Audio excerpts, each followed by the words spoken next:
5 منگول خان جنہوں نے اسلام قبول کیا تھا۔ نمبر 5، احمد تکودار۔ احمد تکودار ایلخانی منگولوں کے وہ پہلے خان ہیں جنہوں نے اسلام قبول کیا تھا۔ ایلخانی منگول سلطنت کا بانی چنگیز خان کا پوتا ہلاکو خان تھا۔ ہلاکو خان کی موت کے بعد حکومت اس کے بیٹے اباکا خان کو ملی اور اس کی موت کے بعد حکومت اس کے بھائی تکودار اغلن کو ملی، جنہوں نے اسلام قبول کیا اور اپنا نام تکودار اغلن سے تبدیل کر کے احمد تکودار رکھا۔ تکودار پہلے عیسائی تھے، لیکن مسلمان وزیر اعظم شمس الدین جوینی کی کوششوں سے وہ مسلمان ہو گئے تھے۔ ان کے قبول اسلام کے بعد اباکے خان کے بیٹے ارغون خان نے تاتاری امراء کے ساتھ مل کر احمد تکودار کے خلاف بغاوت کر دی تھی، لیکن احمد تکودار نے یہ بغاوت دبا دی اور ارغون خان کو قید میں ڈال دیا۔ لیکن کچھ عرصے کے بعد تاتاری امراء نے پھر بغاوت کر دی اور ارغون خان کو قید سے نکال کر خان بنا دیا، جس کے بعد ارغون خان نے احمد تکودار کو شہید کر دیا۔ نمبر 4، تختامش۔ تختامش بلو ہوڈ سلطنت کے ایک خاندان میں پیدا ہوئے جس کا تعلق چنگیز خان کے پوتے توغا تیمور کی نسل سے تھا۔ تختامش کا سیاسی تعارف 1376 عیسوی میں ہوتا ہے، جب وہ امیر تیمور کی حمایت کے ساتھ 1378 عیسوی میں زبردستی وائٹ ہارس سلطنت کے تخت پر قبضہ کر لیتے ہیں۔ بلا شبہ تختامش بھی ایک مسلمان منگول حکمران تھے۔ 1380 عیسوی میں تختامش دریائے والگا کو پار کرتے ہوئے انہوں نے بلو ہارس سلطنت پر حملہ کیا اور یہاں فتح کے بعد انہوں نے دریائے کالکا کے کنارے بلو ہارڈ کے مسلمان خان مامائی کو شکست دی، جس کے بعد گولڈن ہارڈ سلطنت کا تخت ان کے قبضے میں آ گیا۔ 1382 عیسوی میں تختامش نے روس کے خلاف جنگ کا آغاز کیا اور صرف 6 سال کے عرصے میں تختامش نے گولڈن ہارڈ سلطنت کی سرحدوں کو کریمیا سے جھیل بلخاش تک متحد کر دیا۔ ماسکو میں داخل ہونے کے صرف 3 دنوں کے بعد اہل شہر نے ہتھیار ڈال دیے اور ماسکو کی تباہی کے بعد 1382 عیسوی کے اختتام پر روس کے حکمران دمیتری نے اقتدار تختامش کے حوالے کر دیا۔ روس سے جنگ ختم ہونے کے بعد تختامش نے امیر تیمور سے جنگوں کا سلسلہ شروع کیا۔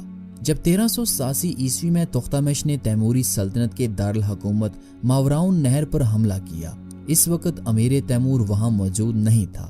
اس حملے میں شدید برفباری کی وجہ سے تختامش کو واپس جانا پڑا۔ امیر تیمور نے اس حملے کا بدلہ 1395 عیسوی میں گولڈن ہارڈ سلطنت پر حملہ کر کے کیا۔ امیر تیمور نے تختامش کو دریائے تیرک کے کنارے ایک زبردست شکست دی اور تیمور نے ازف، استراخان اور گولڈن ہارڈ سلطنت کے کیپٹل سرائے پر حملہ کر کے اسے تباہ کر دیا اور یوں تختامش کے ہاتھوں سے حکومت جاتی رہی اور بالآخر تختامش کی موت 1406 عیسوی میں سائبیریا میں ہوئی۔ Number 3، Mamai Khan. Mamai Khan Golden Horde سلطنت کے ایک مسلمان منگول جرنیل تھے۔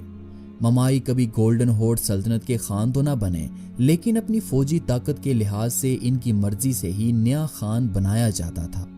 مامائی خان کو بیردی بیگ نے 1350 عیسوی کے آس پاس کریمیا کا گورنر بنایا تھا۔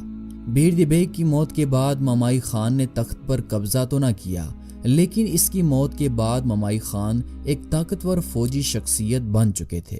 ان کا سیاسی اثر و رسوخ اس حد تک تھا کہ روسی بادشاہ خراج کی رقم گولڈن ہارڈ سلطنت کے خان کی بجائے انہیں دیا کرتا تھا۔ لیکن 1374 عیسوی میں جب مامائی خان اپنی فوجوں کے ساتھ دریائے والگا کی تجارت کی دیکھ بھال کے لیے وہاں پہنچا تو اس کی غیر موجودگی میں روسی بادشاہ دمیتری نے گولڈن ہارڈ سلطنت پر حملہ کر کے بلغار تک کا علاقہ فتح کر لیا۔ اسی دوران ایک اور چنگیزی شہزادہ تختامش امیر تیمور کی مدد سے طاقت پکڑ رہا تھا۔ مامائی خان نے روسی بادشاہ کو سبق سکھانے کے لیے اپنا ایک لشکر روس روانہ کیا، لیکن اس لشکر کو 1378 عیسوی میں دریائے وازا کے کنارے شکست ہوئی۔ اس دوران تختامش نے سرائے پر قبضہ کر لیا تھا۔ مامائی خان نے تختامش سے جنگ سے پہلے اپنی فوجوں کے ساتھ 1380 عیسوی میں روس کو سبق سکھانے کے لیے اپنی فوجوں کے ساتھ انہوں نے پیش قدمی کی۔ اگست 1380 عیسوی میں کولیکوو کی جنگ ہوئی، جس میں منگول جرنیل مامائی خان کو شکست ہوئی۔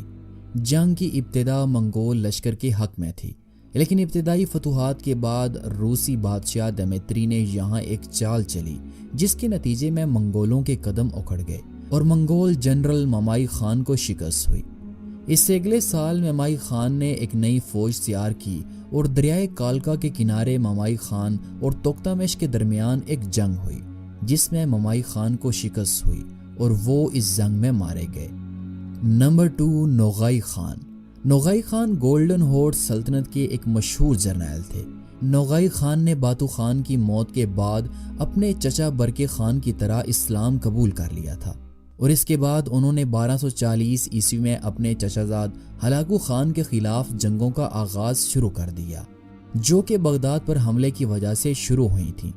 نوغائی خان نے قفقاز کے پہاڑی سلسلے میں الخانی فوجوں کو شکست دی، لیکن بعد میں پسپائی اختیار کرتے ہوئے گولڈن ہارس سلطنت کی فوجیں میدان سے بھاگ کھڑی ہوئیں۔ لیکن یہ برکے خان کی ایک چال تھی، کیونکہ تاکو میں جب الخانی فوجیں برکے خان کی سرحد میں داخل ہوئیں تو انہوں نے دریائے تحریک کے کنارے آرام کے لیے پڑاؤ ڈالا، جس کے بعد نوغائی خان اور برکے خان کی اصل فوجیں نمودار ہوئیں اور انہوں نے الخانی منگولوں کا آدھے سے زیادہ لشکر ختم کر ڈالا۔ برکے خان کی وفات کے بعد نوغائی خان اپنی فوجوں کے ساتھ مشرق میں دریائے ڈینیوب کی طرف چلے گئے، جہاں انہوں نے بلغاریہ، ہنگری اور روسی سلطنتوں کو اپنا باج گزار بنایا اور ان سے ٹیکس وصول کرتے رہے۔ 1241 عیسوی میں نوغائی خان نے ہنگری پر حملہ کیا۔ ہنگری پر کامیاب حملوں کے بعد نوغائی خان نے 1287 عیسوی میں پولینڈ پر حملہ کیا، لیکن جہاں نوغائی خان کو پولینڈ کی طرف سے سخت مزاحمت کا سامنا کرنا پڑا، جس کے بعد نوغائی خان واپس اپنی سلطنت میں چلے آئے۔ 1297 عیسوی میں نوغائی خان کا مقابلہ گولڈن ہورس سلطنت کے خان توختہ سے ہوا، جس میں نوغائی خان کو شکست ہوئی اور گرفتاری کے دوران نوغائی خان کی موت ہو گئی۔ نمبر 1، برکے خان۔ برکے خان اس لحاظ سے سب مسلمان منگولوں پر سبقت لے جاتے ہیں کیونکہ وہ پہلے چنگیزی شہزادے تھے جنہوں نے اسلام قبول کیا تھا۔ برکے خان چنگیز خان کا پوتا تھا، جو کہ باتو خان کی موت کے بعد گولڈن ہورس سلطنت کا خان بنا تھا۔ برکے خان کے مسلمان ہونے کے بعد اسلامی دنیا میں زندگی کی ایک نئی لہر دوڑ پڑی، کیونکہ منگولوں کے حملوں سے اسلامی دنیا بالکل تباہ و برباد ہو چکی تھی۔ برکے خان نے خان بننے کے بعد مملوکوں کے ساتھ اتحاد کر کے ہلاکو خان کی سلطنت پر حملہ کر دیا تھا۔ جب برکے خان نے 1262 عیسوی میں قفقاز کے پہاڑی سلسلے کو عبور کر کے الخانی فوجوں پر حملہ کیا تو اس وقت ہلاکو خان شام و مصر پر حملوں کی تیاریاں کر رہا تھا۔ یہ دیکھ کر ہلاکو خان کو شام کی مہم ملتوی کر کے بحیرہ خزر کی طرف فوجیں روانہ کرنا پڑی۔ اس لشکر نے دریائے تحریک عبور کر کے برکے کی فوج کو وقتی طور پر پسپا کر دیا، مگر برکے کے بھتیجے نوگائی کے جوابی حملوں میں ہلاکو خان کا لشکر دھرم برم ہو کر پیچھے ہٹتے ہوئے دریائے تحریک تک آ پہنچا۔ اس وقت موسم سرما عروج پہ تھا۔ دریا کی سطح جو سخت سردی سے منجمد ہو چکی تھی لشکر کے بوجھ سے ٹوٹ گئی اور تاتاریوں کی ایک بڑی تعداد اس دریا میں ڈوب کر ماری گئی۔ خود ہلاکو خان کا ایک بیٹا بھی مارا گیا۔ اس کے بعد ہلاکو خان کی الخانی اور برکے خان کی زرعی خیل سلطنتوں میں جھڑپوں کا دائرہ کار مشرق تک پھیل گیا۔ ہلاکو نے گرجستان اور آرمینیا کے نصرانی حلیفوں کو ساتھ ملا کر زرعی خیل کی سرحدوں پر حملے شروع کیے۔ جواب میں برکے خان نے نہ صرف روسیوں کو اپنی فوج میں بھرتی کیا بلکہ وسط ایشیا تک اپنی سلطنت کا دائرہ وسیع کر لیا۔ سمرقند، بخارا کے مسلمان جوگ در جوگ اس کی فوج میں شامل ہونے لگے، لیکن مسلمانوں کی کمر تب ٹوٹی جب 1267 عیسوی میں برکے خان کی وفات ہو گئی۔ دوستو، یہ تھے وہ مشہور 5 منگول خان جنہوں نے اسلام قبول کیا تھا۔